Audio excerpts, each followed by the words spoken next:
You can possibly avoid capital gains on your property when you sell it if you do a 1031 exchange. Now, the question is, what's a 1031 exchange? A 1031 exchange is when you sell a property that you've held for investment and you invest all of your funds in another property that is equal to or higher in value than that property, and that your loan is equal to or higher than amount that you had in the previous property. You can do this in a variety of ways if you want to. The whole purpose was to keep you investing. So let's say you don't like your apartment house. You can exchange into something else, another apartment house, an industrial property, even bare land that you're going to build on very quickly, or that is buildings have started. The big key is on the 1031 exchange is that you have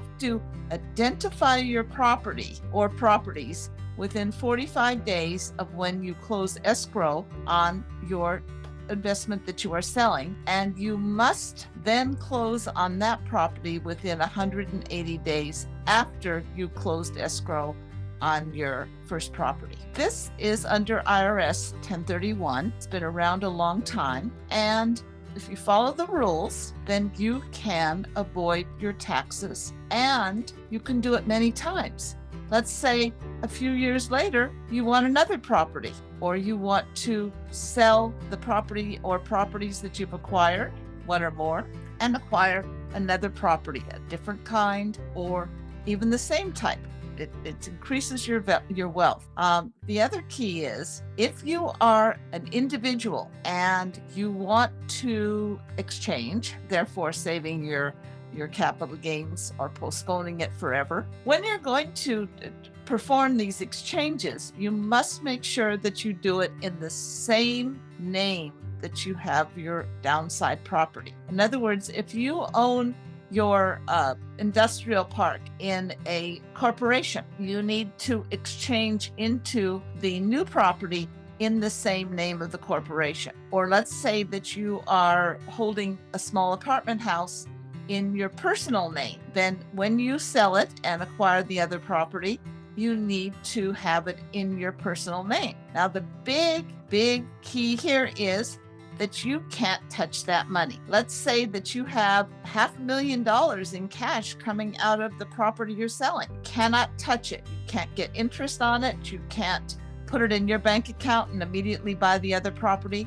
You have to put it in the hands of an intermediary called a qualified intermediary, or a QI, and sometimes they're called accommodators. And there's special rules that these accommodators follow, and they will hold your funds, and then they will actually acquire the new property you're buying.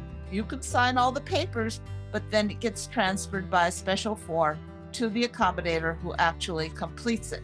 So you never touch the money in any way, shape, or form. The accommodator can vary in fees, and the most common range of fees, because I've noticed some people think that this is going to be hugely expensive, but the common range of fees that I'm seeing is anywhere from $800 to, let's say, $1,100 for the property you are selling, and maybe in that range for the property you're buying. So for the kind of situation where they are preventing you from holding the money and doing it legally, then this doesn't seem like a large fee if you're saving perhaps $400,000 in capital gains. Plus, remember, there's the 3.8% add-on for anything over $250,000, and there's also a 0.9% add-on that you have to understand. So it can be adding taxes after taxes, and don't forget about your sales income tax from your state. So